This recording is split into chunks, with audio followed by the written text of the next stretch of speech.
Welcome back everyone, DestinysJesus here. In this video, I'm looking at 3 levels of the trio cash cup. Looking at Seti, Kami and Teak as our pro trio. These guys are absolutely insane at tarping. They make some really clean clinical rotates that you guys can learn from that will help you in all the upcoming trio events. Also, what we've been doing for our kind of semi-pro trio, obviously these guys aren't semi-pros, they're all pro players, but this is a trio that's making a couple mistakes that are costing them. As you can see here, their match history started off pretty okay, and then they had a couple of games towards the end in which they basically threw. I'm looking through some of their mistakes, and most of them come from the end game that are really simple ones that they can easily fix and improve from. And then as our kind of beginner trio, we're actually looking at Archie. I actually went through and videoed some of his games with him. You guys might know Archie from some of my old trio videos, but he's playing with Outplay and Foxy GG, and they actually were able to make money and qualify for DreamHack Extra from this one tournament. And there's a couple of different things that he did wrong in this tournament, as well as a couple of things right that you guys can learn from if you're kind of a beginner trio. All of these guys are around 1k earnings. It's a really good trio to learn from and figure out what mistakes they're making while still placing quite well. As always, I hope you guys enjoy this video. Make sure to go check out the trios masterclass below if you want to learn some more things about trios and place this season. There's loads of really helpful videos in there,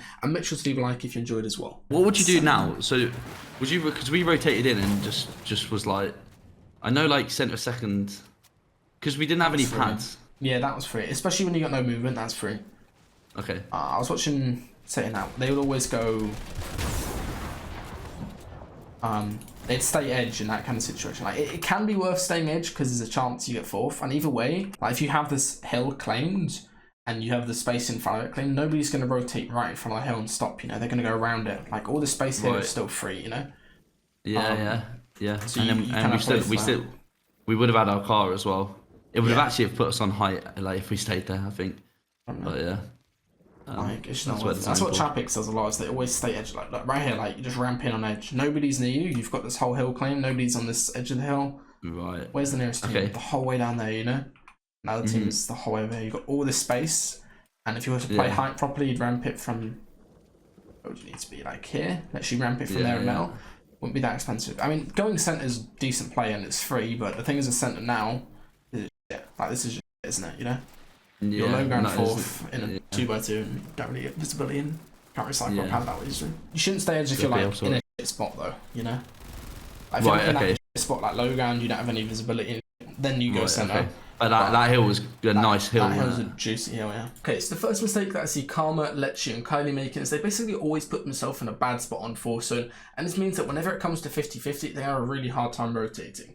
This is kind of a challenging zone here, as you can see, to actually rotate into. And the one thing that they should do just more of is always scouting as they come in.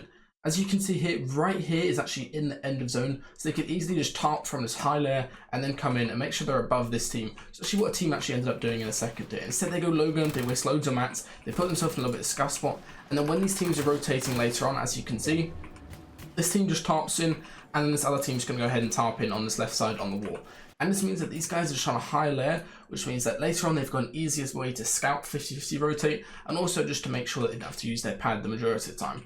Whereas these guys, as you can see, they've only got one pad here. They're basically forced to use it if they get a max distance zone, since there's no one around that and they can recycle off. So one thing that Seti, Kami and Teak actually do really well throughout their mid game is actually utilising the dead side of Storm. So you can see right here, they're going to go ahead and wrap the whole way round through this bottom side, and they know there's going to be a lot of players congested up in this middle area, so they use this whole back side, dead side, to actually get into a really nice spot on the edge of third. And the important thing is when they get to the spot on the edge of third, as you can see here, when they get to this edge spot on third, they actually make a little bit of area where they've got this whole backside claimed. They split base where Seti goes ahead of them and actually claims all this area in front, and now they have a lot more space they can control. And you can see all the players that were center on third zone are actually now bunched up on the edge here.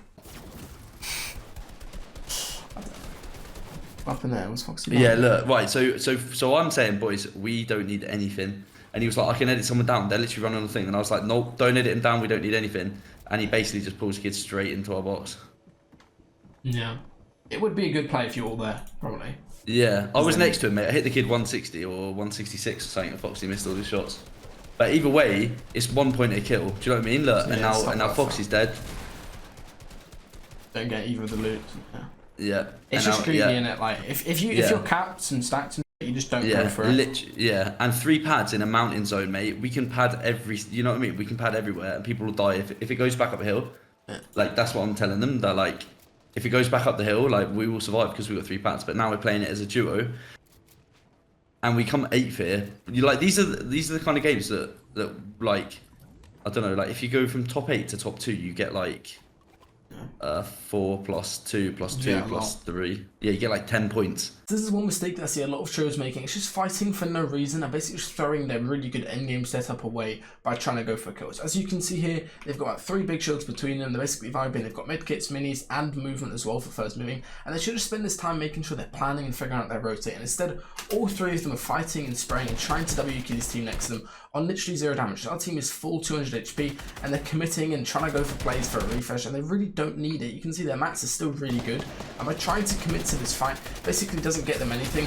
They get pumped from a side angle they don't expect. 2 of them get hit to low HP, and basically from here their game is in a much worse position.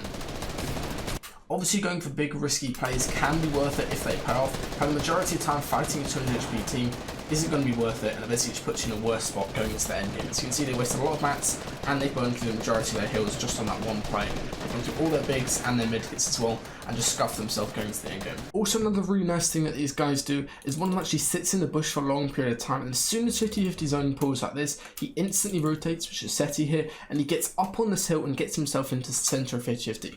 I said this a couple of times in my previous videos that you guys should have watched. It's basically always try to put yourself in the center of 50-50 in solos and trios, just because it means that wherever zone pulls, if you're going to use a pad or recycle somebody else's pad, it's a lot easier to do and the rotate is a lot cheaper. So you can see here, instead of staying low ground down there, instead they get center, they put themselves in a really good position where they can just chill and wait for other people to rotate in. And again, just because of how dead side they were earlier, they're still able to farm up and get cap mats before the moving zone. Maybe stick edge here, right? If you stick left this is edge, too center, is it? Yeah, look, you went way too center here. If you stuck left edge here and then cut in, it'll be a lot cheaper overall. Yeah, it just went like the low pad was just bad. That's not bad. Threw, when you get a max distance zone like that, never ever pad from the box that you had end zone. You should always tarp and always make sure you're good, you know? Right, okay. And you think imagine while you got this kill, right? Everything's swell. Yeah. You know your teammates are going for that loot here. You know they like your teammates have good mats, right? Because they just haven't tarped at all.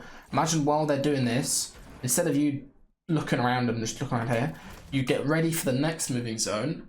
And where's it going to pull 50% of the time? It's going to pull north, right? Yeah. So you get maybe. And if it pulls back, we're fine anyway. Yeah, it doesn't matter. Like you save the mats either way. So you start tarping early, and especially now when it pulls max, you shouldn't be at the back here helping. You should be at the front tarping.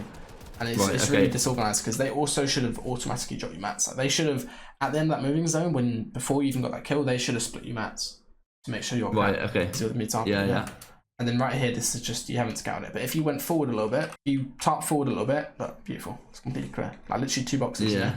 Right, yeah. And then, because this almost threw our entire game, really, didn't it? Like we got so split. Okay, so the first few mistakes that I see these guys actually make during moving zones is this one pad usage. As you can see, it is a long period of time before Storm actually hits them, and Kylie pads way too early. As you can see, there's so much time where Storm could actually be catching up to them and they could wait even longer. That would allow them to land on a better spot, a much safer spot as well, and also would save them a lot of mats because they won't have to tarp for so long and end of moving zones. As you can see here, because he's padded so early, his other teams are still tarping and still players floating around that are landing on front where he can't land at, and he's actually forced to glide in the open for a very long period of time, which is a really disastrous play you want to avoid because it's very easy to get beamed by full turret and height. Then he lands towards ultimate low ground, as you can see, and he's forced to level up. And whenever you land and immediately have to change your layers and go up and go down and stuff, right, you end up wasting so much time. You can't get any shots and go for any refreshes for surge, as you can see here, they're below. And also you end up using way more mats than if you were to do a regular tarp on the edge of Storm. So he goes up loads, keeps on overbuilding and just keeping going up layers for some reason, rather than just prioritizing and getting on a good layer. And at this point, he probably could stay on this layer, maybe one to below would have been better, but instead he makes a mistake of actually going above this other team and going towards them, rather than playing this right-hand side edge of Storm, which would have been perfect. So as you can see, he's on that really busy layer, there's a lot of teams above and below him. They go up one more, and now he just gets sprays down and jumped into Kinzel's Trio's box, and he's dead at this point, and the whole game goes downhill from here. Don't get enough surge from that drop into the box. The other two are forced to like try to fight around on low surge, and it's that one game where they get 10th place in it and don't really get enough points. That costs them money. in their final game. It's really unfortunate to see it happen, but it is very easily avoidable just by fixing a few small mistakes that they make. Okay, so a few people have me questions about how you should pad and how you should go about using multiple pads during the endgame, and this is basically the best way to do it. So you can see here, City's already scouted and figure out where he's going to pad from, places the pad, box off the close players near him so none of them get pumped on the air, and the most important thing to have a good pad is to make sure you've got a good flight path. So you can see here, they go directly below height, so have all 3 players in the air, only one of them gets tagged once, which is so good. Now at this point they land on a really high layer, make sure to make a lot of space in metal so they don't get sprayed out by other teams, and also make sure they don't land close enough to height where height is likely to pressure them. Now they're going to go ahead and use their second pad, and what's the most important thing when you're coming into the end of a moving zone is to always to make sure to play towards an edge. As you can see here, instead of gliding in the middle and trying to get up on a high layer, instead he goes fully and focuses on that edge hand side of storm, the left hand side, to make sure that he's got a really easy tarp. At this point, doesn't need to cover off all the extra angles, can instead just do a pretty cheap conservative tarp, and also gets himself in a nice spot without not really getting pressured by too many teams, because they don't have to worry about one side of storm. As you can see there, they're not building off to the left, and also they don't need to worry about other teams that are coming from all those different angles. The most important thing you can do in Shrews is try to limit the angles, so you only have to worry about below, on your one side, and above. If you have to worry about all different angles at some point, it's going to be really easy for one of you guys to get caught off guard, and that's probably the biggest mistake I see beginner Shrews making. So you can see here, automatically before the end of moving zone, both Cammy and Teak drop Seti the extra mat, so he's basically cap, going to second moving, and as soon as it pulls, he instantly starts rotating. So many trios, they get into the end of zone, and instead of just sitting there and just asking for mats and stuff, you should be dropping it automatically and then insta going for the next moving zone. So you can see here, it starts layering up. What does he do this in? Wood, because he's not getting pressured at all. No one's going to be pressuring and spraying at this point, just because everybody else has to rotate. Everybody else is padding, everybody else is going ahead and tarping forward, as you can see here. So he's completely fine to burn through some wood for a second. And then finally, as he comes into a more congested layer and comes towards another opponent when he's going to go for a refresh play, he swaps into hard mats. It's a really nice full box on this other player, as you can see.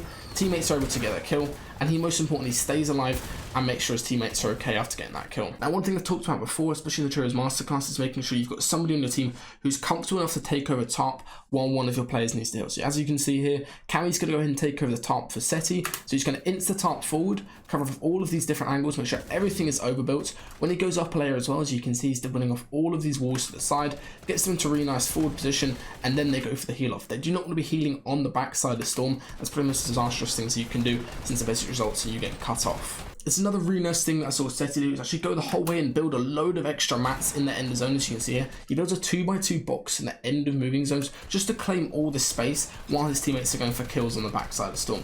And because he's got all this space, he's really aware, goes to this edit here, make sure he pre-edits this wall down here as well so he can catch the other team off, and just like that, a really simple kill on his team rotating through. Okay, so just after Seti gets this refresh, the one thing you're going to see is they don't actually commit to going to fight this team until the zone pulls and until they realize they can actually go for a low ground claim here. So as you can see, they chop through, get this one kill, realizes it's a duo on low ground, and look what Seti does. It's such a heads up smart play. He jumps down, claims off all these different angles ahead of Storm, as you can see, it builds his all off, and then immediately starts fighting this other team. Tries to go for the piece control through the wall trick, gets this cone on this other player, gets the kill, and instead of going for that loot, he knows that his teammates can make sure they can handle and they can clean this other player. Instead, he just makes sure he's prioritizing staying forward. He doesn't let any other team go for a low ground claim and cut them off, which is such a smart play. He builds all of this extra room out, as you can see here. Make sure everything is covered, and again, he's using that kind of 2x2 strategy where he's building loads of extra boxes, as you can see, just to make sure everything is claimed. There's another team trying to come in from low ground on the right hand side of Storm, and he's 2x2ing it, making it really wide. And at this point in the game, the moving zone is so small that all of these edits are basically theirs. And as you can see, all of the kills basically come at this point, just because all of the edits on low ground are theirs, and they can just run around with pumps and go for as many kills as possible. Also, quite an interesting choice is these guys never actually ran attack apart from in one of their end games. They always prioritize pumps just to go for piece control and go for kills as soon as they got that piece control.